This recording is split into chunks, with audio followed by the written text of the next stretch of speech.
If you're watching this stream, we're having a little bit of technical issues. We haven't started the show yet. Sam's joining us a few minutes late, and Joe has just restarted his Mac for the second time.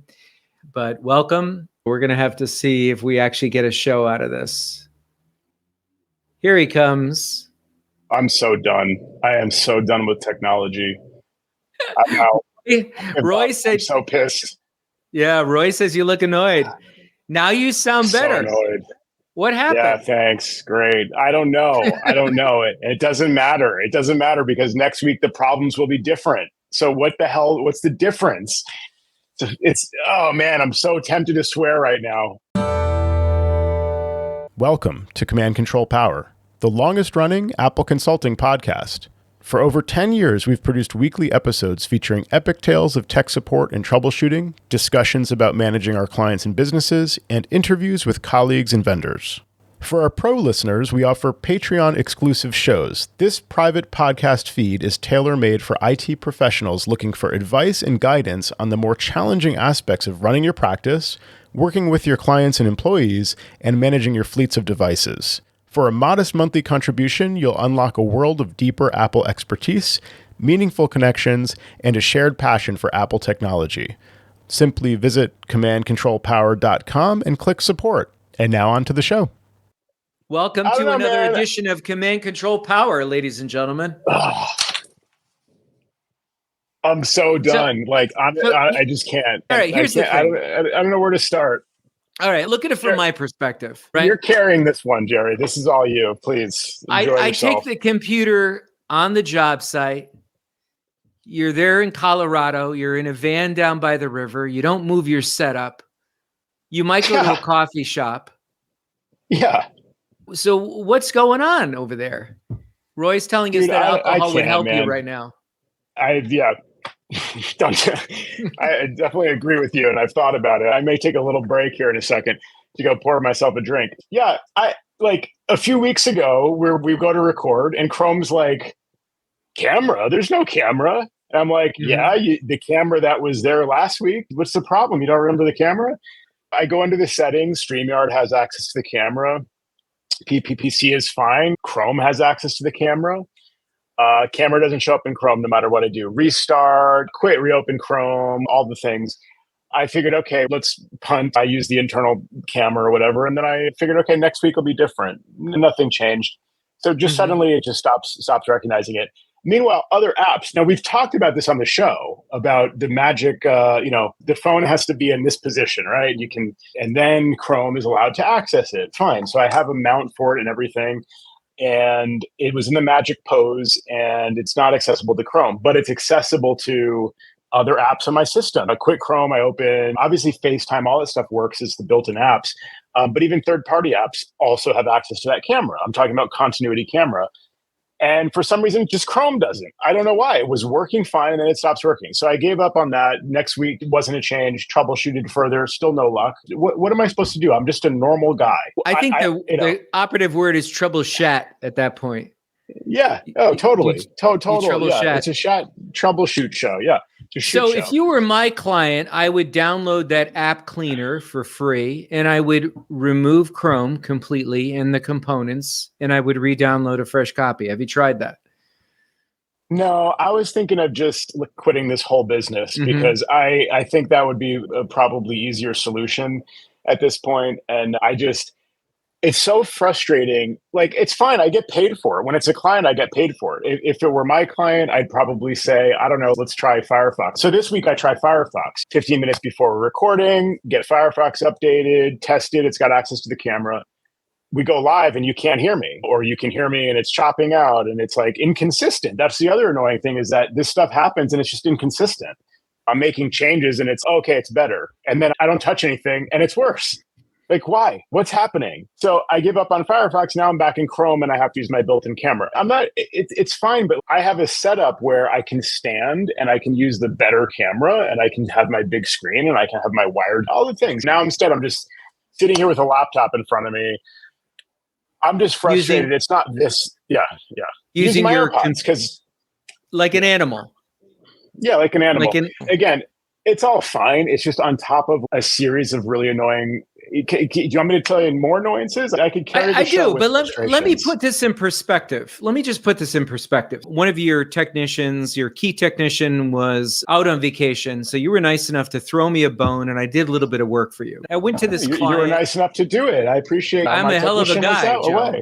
We know that. I'm a hell of a guy. we so know I go this, to yeah. I go to one of your like random sample clients, and I see all the work that CIMAC has done on site. And these people, they just can't wait to give you more money for you to do things for them. I don't have anybody in my portfolio that fits the profile that I just left. And 2 days ago. And I must tell you, that's not one of your, it's a very good client, but it's a residential client. Yeah. It's not like a Cornerstone large company or something. Top tier. And the money is just the money that they've spent with CIMAC is readily evident with everything that I'm seeing around. And they just can't wait to give you more money. And you text me today and you say you're helping someone who doesn't have connectivity in their elevator with the phone in their elevator. I'm out here in the woods. I might have a grain elevator street at the farm, but they're not hiring me to debug their grain elevator. I'd love to walk a mile in your shoes. Because you get the problems just get worse because the people that want to pay you unlimited amounts of money to make everything, as you put it, bulletproof in the past, right? They're the ones who have the expectations that no one will ever meet. And so every time I can't turn on my computer, that results in 3 phone calls from 2 different people and an email. It's all hands on deck. And I'm unplug the monitor, open the computer, press the power button. You're welcome. Yeah. And I had to drop everything. And so anyway, yes, I love my clients and I love the fact that they've supported my livelihood for 20 years because people have high expectations and I can do my best to meet them. And I can probably within the last 5 or 10 years, I've learned how to set boundaries and say that's unreasonable expectation there, but it's created a livelihood for me. But in all honesty, that problem with the elevator, like the client did nothing wrong. The client calls me and says, first of all, we set up an appointment. I call her and I'm getting a busy signal. I'm like, is Ring Central down? I try it like 5 times like an idiot. I just keep trying it. I wait 5 minutes. I try it again. Finally, I call her cell phone. Usually we don't use her cell phone. I reach on her cell phone. Ring Central's working fine. Just can't get a call into her phone number. And so then she says, yeah, I'm having phone issues. We had scheduled a 15-minute block of time to do something totally unrelated, helping with some design thing or whatever, hyperlinks, whatever. And she says, yeah, I'm having this. I said, I wasn't able to reach your number. And she says, yeah, I'm not able to call out either. Hey, it looks like Sam's joining us for this part. Hello. He's Let's got a bring CCP Sam shirt up on. to speed. Yeah. All right, Sam. Joe's already blown his stack. I'm gonna get a drink. Carry on. You'll probably hear me pouring. He's got all kinds of technical problems with his setup. And of course, he debugs them. So we're supposed to record at 6:30 Eastern time. So he debugs them at 6:30. No, he debugs them at 6:31 Eastern time, and then he's angry. He's angry because nothing works. The issues were not evident until we went live. I was all set up and ready to go. New camera. I'm in Firefox. I got everything working. So then, Meanwhile, Sam, I'm like in the queue here, and I'm there at 20, and I'm sitting like this. Right. And Joe shows up 11 minutes later and nothing's working. So he says he's tired of all this technology. And I was relating to him that I just came from one of his customer sites 2 days ago. And it was evident that he's just rolling in the dough from these people. Oh, I wish. That's why I live in a college dorm. They can't wait to give him more money, Sam. So he lives these are first world problems that little Joe's having right now. I'm so done, Sam. I'm out. I'm just thrilled that Jerry. I don't have a target on me from Jerry for being. I know. Oh man, that's right. I know. Sam and I coordinated behind the scenes so that we could spread the wrath between the two of us. So, by the way, for those of you who are one second, those of you who are watching at home, Sam's sporting a really nice Command Control T-shirt. Did they make that in a men's model at all, Sam? I just was. Funny guy. Wow. Funny guy here. So, Sam, where we left off, I was bringing everybody up to speed on the elevator story. from earlier today in the chat. Clearly, that represents the fact that all of my clients just throw money at me and I don't have to do any work and take any grief ever. I wish that were the case. So this client with the elevator, I call and we had some 15-minute block of time scheduled for some totally unrelated thing. And I'm calling, the phone just keeps going to busy signal. I'm like, is Ring Central having a problem? I finally reach her on her cell phone and she says, yeah, I don't know. I think I'm noticing there's some problems with my phone. So she tries to call out, can't call out. I try to call again, busy signal. So we find that there are like 2 of her phone lines are not working out of 4. She doesn't need 4 lines anymore, but whatever.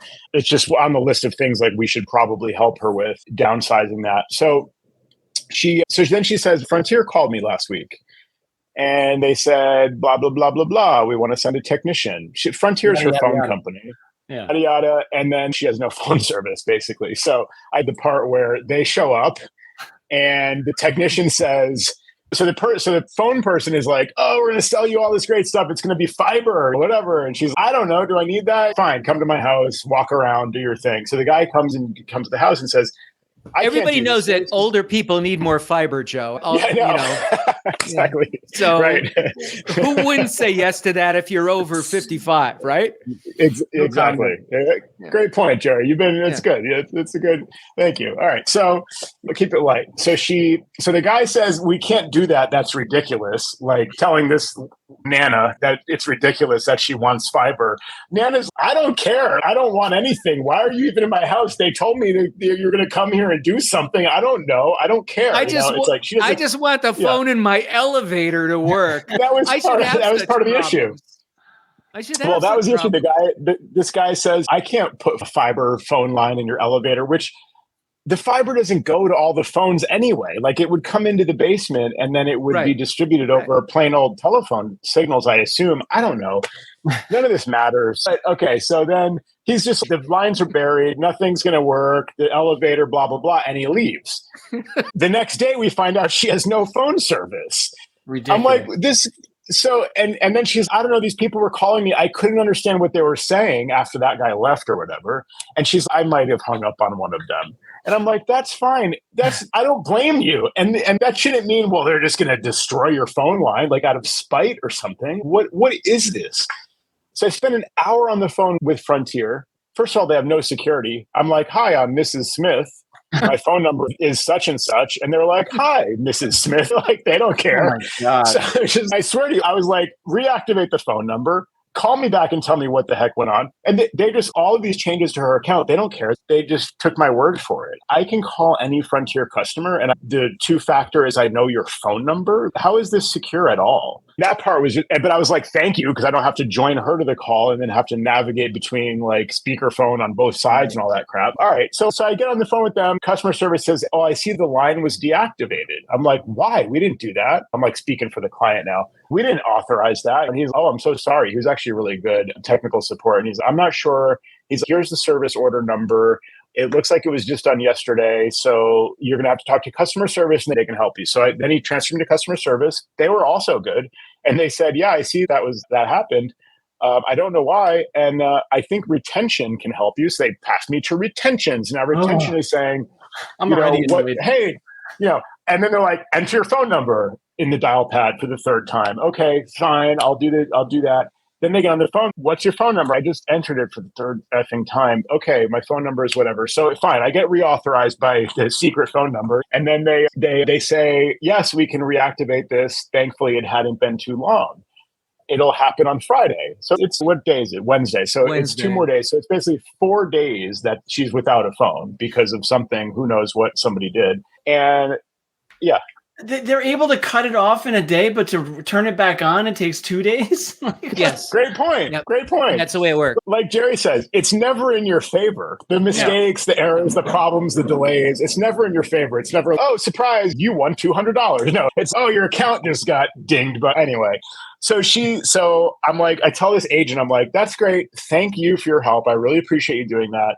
I'm sure you hear this all day, so I don't mean to put this on you, but I'm really annoyed right now. I'm annoyed at the company. I wish I knew who to be annoyed at the company. But why is it possible that my client, this older woman, receives a phone call from Frontier trying to upsell her on services. She doesn't really know any better just to decline or whatever. So they come over and then they leave and she loses 2 phone numbers. Like, that shouldn't happen. And I said to her, Jerry, what you were saying before about like my clients throw money at me or whatever, my clients pay me to solve their problems. They pay me to advocate for them, to do damage control for them, to deal with this crap for them. But for every client that I help through something like this by spending an hour on the phone and knowing how to navigate this stuff, there's probably 10 clients that are just suffering. 10 people that are not clients that are suffering that, oh, I lost my phone number. You know what I mean? And they're just like, I don't know. It's the man. It's the system. The system is effed. Like, I lost my phone number. I give up. Like, they just suffer. And I don't know. It frustrates me. So I was telling this customer service retention person this, and I said, can you do something? Can you like do some more research on your side and figure out like, how did this happen? Because she's the technician didn't put in any notes. So I don't really know like why this was done or who did it or whatever. I'm like, so it's possible for someone in your system to just delete a phone number and I'm like, I'm not saying he did it out of spite because he said, this lady has more money than she knows what to do with. Screw her. I'm just guessing, but how is there no actual log of who performed the action? So you can call again, pretend you're anyone you want, and you can, and someone there can do something and not have any record of it done. What kind of freaking company is this? Yeah, I know. The whole problem, pervasive, no matter where you go. And I have 3 separate stories, and I'm not sure I'll bore everybody with them. But there's no accountability in any of this. Like they designed the system. As an example, I had an authorized HP repair person come on site 2 times to try to get a brand new PC working. They replaced this touch screen and video cable. You guys know a little bit about this. And they replaced on a separate occasion, a logic board. The technician came and went both times, no documentation. And I'm trying to follow up now because I'm trying to get some satisfaction with returning the item. And the people from the repair department said, no, sorry, we can't send you any documentation that we came on site to do. What? There's no record. You're not entitled to that information, Jerry. That's proprietary info. Yeah. I'm frustrated for it's you. Absurd. It's ridiculous. I know. It's all very frustrating. And okay, this woman's going to do a investigation at Frontier. They're going to actually call me back. She's, do you have a good callback number? Yeah, okay. Call. I expected that they're going to call the point of contact at the client. No, I just gave her my phone number, so she's going to call me and tell me. It's like, could be anybody. Yeah, give her Jerry's phone number. So they're going to call me back and let me know. So maybe they will. Maybe the investigation people will be able to see. Oh yeah, it looks like because I asked her too, like, in what scenario would the end game of this be that you delete 2 phone numbers? Yeah. You're gonna put in fiber or whatever the whole plan was, which I don't even know. She doesn't have internet through them, so what does putting in fiber even mean? Again, none of this is necessary anyway. So why would you delete 2 phone numbers? That has nothing to do with anything. Yeah, it's bizarre. It's got to be out of spite. It's got to be someone just being like, F this and just. Right. I have one possible scenario. So let's say they're changing over to another system. So he got into it, he removed the numbers, and then he realized that he couldn't complete the task. And then instead of restoring the numbers that he removed from the older system, he just left. Walked out. Yeah. And didn't tell anybody or log it. No, and doesn't care. That's the thing. Like, we don't pay people enough to care. I don't blame the guy. Companies don't pay people enough to care. And let alone the people that are in offshore call centers and stuff. I've talked about this on the show too. This is really not their fault in many cases. We live in a very exploitative society where we externalize all costs and ignore as much as possible and just pay people as little as possible. And churn is just expected and low quality is just expected. I wouldn't be surprised if somebody lit a match and threw it over their shoulder and walked out, and just said whatever. Yeah, because they're just like, I'm done. I have a company. Like, I call the shots for myself, whatever. Like, these people that work as a entry-level person for a major multinational corporation or whatever, they don't care. They can't. They don't have the same level of patience. And even in this, I think even in a small business scenario that can happen too. It's true, obviously, those large corporations, but any chance I get to mention my buddy with a restaurant, I'll bring it up. But when he talks about how he used to be a busboy at his dad's restaurant and all of it he would care for everything. These people don't care. Some of his employees even complain about it. I'm like, Yeah, they're not an owner. They're just like doing a job for a fee. Mhm. Right. And they just don't care. And in a Yeah. place as big as that, when they can be anonymous and just, I can do what I want, no one will ever know, then F it. It's crazy. Yeah. Yeah. So my argument is like, pay people a little more and they'll care a little more. And Right, but the take care of them.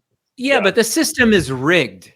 Everything is designed, like I said, with no accountability. And there's these multi-levels of these people who can yield satisfaction or not. And most of the people that we talk to on the phone, even first, second tier, a lot of times they can't make you whole. They don't have the power to fix it, to make it right. They're just another Retention level does. Retention. Do they? They're the ones who, Mhm. That's always the department. Yeah. When you threaten them to leave, when you say I'm gone, then they're like, we'll pass you to retention. And then retention is, my job is to retain you, and I have the power to do that. I can throw. They threw me $50. They threw the client $50 off her bill, which was the equivalent of, and this is how much 4 phone lines cost. Which is, anyway, this whole thing is ridiculous. 4 days of service or 5 days of service, $50 was the credit. So after you pull the phone away, you don't have phones for 4 or 5 days, it's our fault. We'll give you credit for those days. We're not going to say, and we're also really sorry, here's another $50. It's just even retention. Yeah. It would have been wild if retention actually gave you the money. They're like, where can I wire it to you, Joe? Exactly. Yeah, I know. Oh, man. But I feel bad because the client is paying me to fight with the vendor who screwed her over. Yeah, she's getting screwed. I don't know. It's such a mess, guys. I don't know. I feel I'm very I don't have a lot of hope about our system anymore. There's fewer and fewer people have hope and have patience and optimism about how things are going to proceed. I just see the whole thing devolving. It's becoming a mess of traps every day. Jerry, you explained one to me about, do you want to tell that story of customer service gone wrong, the leasing or the financing thing? Yeah. So last September, we bought a new fridge and we bought a new stove, and we'd gone for months needing these replaced, maybe even years. So the total amount was $6,800. It was with Home Depot. And one of the incentives for us to buy it at this time was they had a program in place that was 24 months deferred financing. So I averaged out to 24 months. It was a payment of $300 a month to pay off this at the end of the 24-month term. And as long as it was completely satisfied, the balance was paid off, 0% interest before the end of the 24 months, you walk away and it's a done deal. So that was last September. I didn't open my statements because I had auto debit going on and I thought I was covered for the next 18 months going forward. So I happened to open a statement that came in the mail. And I looked at it and it said, interest for 2024 so far, $1,024. Oh, so I'm looking at, God. I'm looking at this and I'm saying, what's wrong here? So I call them up on the phone, and the people who administer the credit cards for Home Depot or do this financing is actually Citibank. So I get somebody on the phone on a Saturday, I get a senior advisor, and they said, it looks like someone made a mistake and only set you up for 6 months deferred. So what happened was, at the end of the 6 months, you didn't satisfy the balance. So we charge you interest from the moment you bought that product. Yeah, that's how that stuff works. Right. That's crazy. And this is evidently legal. Joe talked about this, that he knew about this. And Sam, you have knowledge of this. So they're able to roll back the interest. So I said, look, guys, this is not the way things are going to go down. Yeah, I'm going to pay you today for whatever that balance is right now, which ended up being $4,800. Wow. And you're gonna back out all this interest. And I'm just going to give you the $4,800. We're going to make a zero balance today, and we both go home. So she's, I don't know, I'm going to have to talk to a senior advisor. Hold on, this sort of thing. And went on longer than that. But you've got the Reader's Digest version. So ultimately, that was it. They took my checking account, a routing number and account number. They debited $4,800. They rolled back the interest, and we were done. But because what they did was, in my mind, so reprehensible, I didn't want to say let's see if we can reinstate the deferred 24 months. I just wanted to be done with these jokers. Yeah. But I was saying to Joe on the phone privately, how about all the people who couldn't afford to come up with $4,800? Right. Or the people who don't even look at the statements because they assume they've got this. And their answer to me was, it was a mistake. It was a mistake. Yeah. So this is what we're dealing with. And I've got two other stories I won't even tell you, but it's across industries. It's not computer, it's other things. Like we had air conditioning put in our house 2 years ago, these Mitsubishi heat exchanger slimline head units. And if you register within 90 days, they take your 3-year warranty and they extend it out 12 years. So it's really significant, right? So I do that within 90 days. I registered them 2 years ago. And so now I'm putting paperwork together just in case we sell the house 3 to 5 years from now. I'm not scrambling around. I think I mentioned this on another show. And so I go and I check my warranty and I log in and the number doesn't work. So I literally spent multiple days, maybe 3 or 4 hours on the phone with Mitsubishi. They said, we're sorry. None of this has been registered. And my only saving grace was that I got a welcome to Mitsubishi advanced registration or something within that 90 days when I did it online, like I was following the directions to do. And that was my only proof. Otherwise, they would have never. So here's the kicker. I'm fighting this. Finally, I get this email the end of yesterday, and it goes, welcome. You've got the 12 years now. And here's a certificate, right? So I look at the certificate, and there's more units listed on the certificate than I own. And so the serial numbers don't match. 4 of them do. The other 2 don't. And there's other units on there that have nothing to do with me. So welcome to that. Welcome to the United States. I don't know what you call it. Yeah, I can't name it without swearing right now. That's the United Leap of America. Yeah, it's never in your favor. No, exactly. Like you said, it's never in your favor. Oh, it was a mistake. Okay, when I make a mistake, I'm screwed. Like you guys don't say, oh, it's a mistake. It's okay. Like you're fine. Oh, everything's happened. Yeah, no, I'm screwed. Even with their mistake, you had to come up with $4,800. I didn't have to. It was what I chose to do rather than have them try to reinstate the deferred interest. If they even would, and then would they? After they started charging the interest? I think not. Yeah. And would you trust them and the whole thing? I know. It's just such a, it's so depressing. Screwball. It's so upside down. Yeah. It's so not in your favor.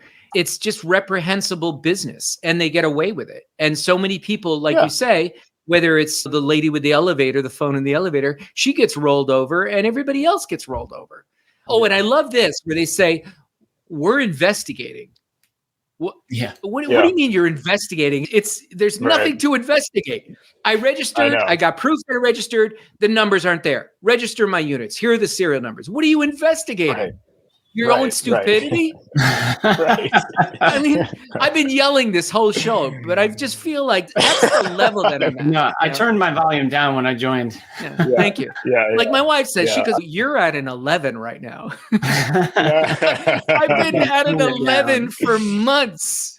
I'm going to use that, Jerry, in our group chat. I'm going to use that 11. That's good. Yeah. It reminds me when you say they're going to check with the senior advisor. It's like the episode we in Seinfeld where we talk about the reservation. You can take the reservation. You can't hold the reservation. And then they go back to the back room to have the conversation with someone. And Jerry's joking. It's they're pretending to talk to each other behind the glass. Oh, and this guy needs help. And can you help him? And blah, blah. And it's actually what they're saying is I'm just delaying right now because I don't want to help that guy. He's a jerk, blah, blah, blah. So the senior advisor, I mean, it's just like a delay tactic, obviously. They do something great like that in the movie Fargo as well, where these guys they didn't want the true coat on their car, so he goes, "Let me talk to my supervisor," and he goes in the bag. He's so, "How was that game last night?" And they're like, just getting it up. He's like, "You got tickets?" And then he comes back. He's like, it's hysterical, but it's true. It's that kind of stuff happens. Like it's ridiculous. It's so frustrating. Can anyone relate to this? We've been ranting the whole time, but just the kind of day that I've had and the kind of few weeks that Jerry's had. But yeah, it's real. Everybody has their limit. And sometimes just dealing with sometimes we have anger and annoyance with clients and stuff, which is, I think it's more so with vendors, with the bureaucracy around stuff. I had somebody today, this was my day today. It was supposed to be a quick thing. I'm logged into Facebook on my phone, but I can't log in on the computer anymore. my password's not working. I have the password, but it's not working. I'm like, then it's not the right password. Is number one issue. Why is it working on the phone? Is it asking for the password on the phone? No, you're just already signed in. So right. like you're on the phone, the app is signed in, it's working, but the Mac, you're not signed in. So Facebook is okay, no problem. Of course, you can reset your password. Her email address is an old email address. It's a different Gmail address that she had once upon a time, and then probably she can't lost get the access password to for that. anymore. Yeah, gave up on that one, created a new Gmail address, and then and just never updated Facebook because I figured it didn't matter as long as I have the password. I'm like, yeah, but that's now we're facing this problem. Game over. Okay, no problem. She has her phone on the account, so this should be easy, right? Okay, send a message. Doesn't come through. Send a message. Doesn't come through. And then are you a robot? Okay, no, you're not a robot. We'll send the text again. Doesn't come through. So then it's like cycling through all of this. Are you sure you're in the messages app? Are you sure? Just say messages at the top. And I'm like, then I text her from my business line to say, did you get my SMS text message? Yes, she gets mine, doesn't get Facebook's. Then I discover Facebook has a new option, which is you can text them. Did you know about this? No. So you look this up, and I probably still have the tab open because that's the kind of day I had. Let me see here. There's 50 million tabs open about all the stuff that I'm still in the middle of doing. So Facebook has this thing where you can get a one-time password to log into Facebook. So you text them at 32665. It's a short code, 5-digit phone number thing for SMS, not phone. 32665, and you send OTP as in one-time password. So you text them that. She does this. She types in that number, and she sees the last time that they sent her a code was like a year ago. So clearly, like, it worked at one point, but nothing new. She doesn't get a response. So, all right, I give up. It's been an hour and 15 minutes now. I'm done. I can't. And then 20 minutes later, I'm ready to eat breakfast, and she calls me back. She's like, I got the code. Oh my God. All right, let's try it. We put it but she, not only did she get the code, but she had already tried everything on her own. So then I get connected to her screen, and it's like saying the code is wrong or whatever. So then I'm like, I don't know. I'm sorry. We have to request another code. So then we do that. She's not getting it. I feel like this is my hell. This is like Facebook one-time passwords are my hell. So then I close that window, and miraculously, she's logged into Facebook on the Mac because of something she did. I don't know. Okay, you had the code and you got logged in. It's working. But when she chose the new password as part of doing that process, she didn't save it or whatever. So now now she's logged in, and we still don't have the password. I was just like, and again, this was scheduled for 15 minutes, and it was like an hour and a half of my life of Facebook and passwords and all this stuff. And I'm not blaming the client. This is how it is for people. This is how it is for people. This is the fault of the industry. Our industry is so effed. It's such a mess from the beginning. And we've put duct tape and baling wire every level above that. It's falling apart, and people cannot figure it out. Why, when you request a code from Facebook, does it not come through? Ever. Those original ones never came through. She got the one-time password 20 minutes later or whatever. If Facebook can't do that, what are people supposed to do? I'm sorry. I'm just ranting again. I'm just so frustrated today. It's actually rare form to see you like this, Joe, and I don't mean to be amused by it, but it is a little bit amusing. It's fair. It is for me too. The type of things that you deal with with home customers is incredibly frustrating because of that. For instance, if they were on a work email, you could recreate that email and handle it in the domain. But when you have situations like that, it's so difficult to manage. Right. And then you have to get personal with the customer to try and understand a deeper dive into, can we recover this? And do you remember what this was? And I just, I can't. And my patience, we've already talked many episodes about how my patience has gone out the window, but. Right. But again, okay, so maybe I shouldn't support residential users. They're all screwed then. I'm one of the few people that's still supporting residential users. I can't even help them. And it's, what do people do? What are they supposed to do then? I think you've identified, stepping back and looking at this, the bigger problem, the industry problem that they've created for ourselves. We're in this brave new world. The computers are going to do everything for us. My dad, as a give you an example, my dad bought a Tesla, and he bought the new Y car version of that. Sam, you might know something about this, Model right? Y. Model Y, right? So the only way you can buy a Tesla is to do it through the app. Well, So you can go to the dealership, but then they still take you to the website to buy it. the dealer holds your Wow. app in his hand, and he may have some back end control, right? So my dad did the dance with the dealer. He goes back home. He can't get past the first couple of screens. So of course we use SOS Splashtop. And I don't want to go into specifics of some of the problems, the little workarounds about scanning the documents, scanning your license, whatever. Sometimes for whatever reason, it doesn't take the document properly. And we know those little pitfalls that you could run into doing scans and creating documents. And so we were able to progress, and we were able to actually order his car, that the app was successful. But the app itself had its shortcomings, and only because I had some technical knowledge, or you guys would have been able to help him too with technical knowledge, could we get through this. So like you said, Joe, what does the average person do? Do they just simply just say screw it and move on? Maybe not. Jerry, what happens when you're buying a car and they say, like, do not press the back button or click buy again? Is there a risk of getting 3 cars if you like go back in the process and it's like the page refreshes, 3 Teslas appear in your house? It is interesting though, because in the app, like, you can do some serious damage. If you're not in the right state of mind, you had a couple of drinks, you could do stuff in here, like the full self-drive capability. You could tap it and just buy it. Just as long as your credit card saved, it's there, and then it upgrades on your car. The other thing too is that, and then he got incentives from the state and incentive from the state of Vermont, because that's where he lives, and also from the federal government for cash back on this deal. And so you have to go through the energy company, the people who Green Mountain Power, who supplies them power, and they were going to put a charger, give them a charger, right? So you have to go through their websites and upload all the documents again, and it's just navigating all these different portals. And the average person can't do this, or they just, maybe somebody in their family can come and help them, but it's almost designed for failure. Oh yeah, I completely agree. I started off by complaining about the whole StreamYard, Firefox, all this stuff, right? Part of my troubleshooting in Chrome, Foxfire, in Chrome, I was like, okay, I'm confirming it has access to the camera, it has access to the microphone. Chrome, that's for StreamYard in the Chrome preferences. Chrome itself has access. It should all work. It just doesn't work. So I'm like, let me reset it. Okay, so I go into Chrome and I change it from allow to block. And then I say close that, go back in, change it back from block to allow. Okay, still doesn't work.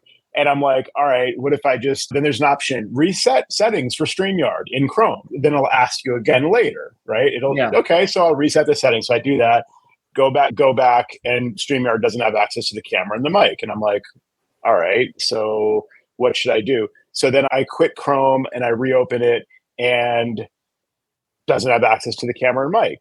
So, and it just doesn't ask anymore. So you'd think that resetting it would go back to, now it's going to ask, doesn't ask again. So I have to find my way. This is as we're like in the middle of this, it's already live streaming to everybody, and I'm troubleshooting this now. And I have to go into the preferences, find my way to the website settings. I think I had to like select StreamYard.com and then manually allow. So again, like no one would ever figure that out. Like maybe 1% of humans would know to go into preferences and drill down and all this stuff. Obscure, stupid technical knowledge. You know what I mean? Like, why does this stuff, like, that should not be able to happen? It should self-heal for people. I had a customer ask me that one time, just like, how are normal people supposed to figure this out? Because he wasn't mad at me. He was just mad in general, because I had helped him through this intricate problem. And it's like, all I wanted to do was use my camera. He's like, how is an average person supposed to do this? I'm like, you're right. It's not easy, which is why I have a job. Yeah, I guess I shouldn't complain about job security, but it's just a stupid type of job security. It's like my livelihood is dependent on a very poorly designed system that the misfortune of others. Yeah, exactly. I'm benefiting from the misfortune of others. Great. Yeah, there's a show title right there. Yeah, exactly. Right. What's the movie with Michael Douglas falling down? Right, where he came out about. Yeah. Have you ever seen that, Joe? Young Joe? No, I don't think so. Sam. Falling Down is what it's called. Yeah. On a day like today, watch that. You'll feel a little bit better about your own life if you watch that movie. It's an old movie. Okay. It's like 20 years old, but or even more. But it's with Michael Douglas. It's terrific. Yeah. He just loses. Yeah, That would be. I'm gonna go. I'm gonna watch it. Thank you. Good recommendation. Maybe that'll help. Yeah, I don't know what to say. I'm just in the throes of being frustrated and annoyed with this stuff. And it's like, I can't believe that we're still in this place where, because everything still gets more complicated. Privacy, great. Privacy is good. But now we have this layer of, do you really want to allow access? Yes, I do. It still doesn't work. Sorry. It's great. It's just another layer of problems on top of problems. So yeah, it's crazy. If you're listening to this show and it's a little too complainy for you, this is a free show. You don't pay for this podcast. That's right. So you can always delete this one and move on to the next one where there'll be a sunny side. Put that disclaimer at the front of our show. We're usually a lot more hopeful. Yeah. And thank you all for listening live and for listening. If you're still there after all of that, I really appreciate it. And I'm sure you can relate. Send us your stories if you feel like it, or feel free to let us know you want to join us for a show. If you're a patron, we'd love to have you and just commiserate about this stuff, because sometimes that's the only thing that helps, is just commiserating about the BS that we all deal with.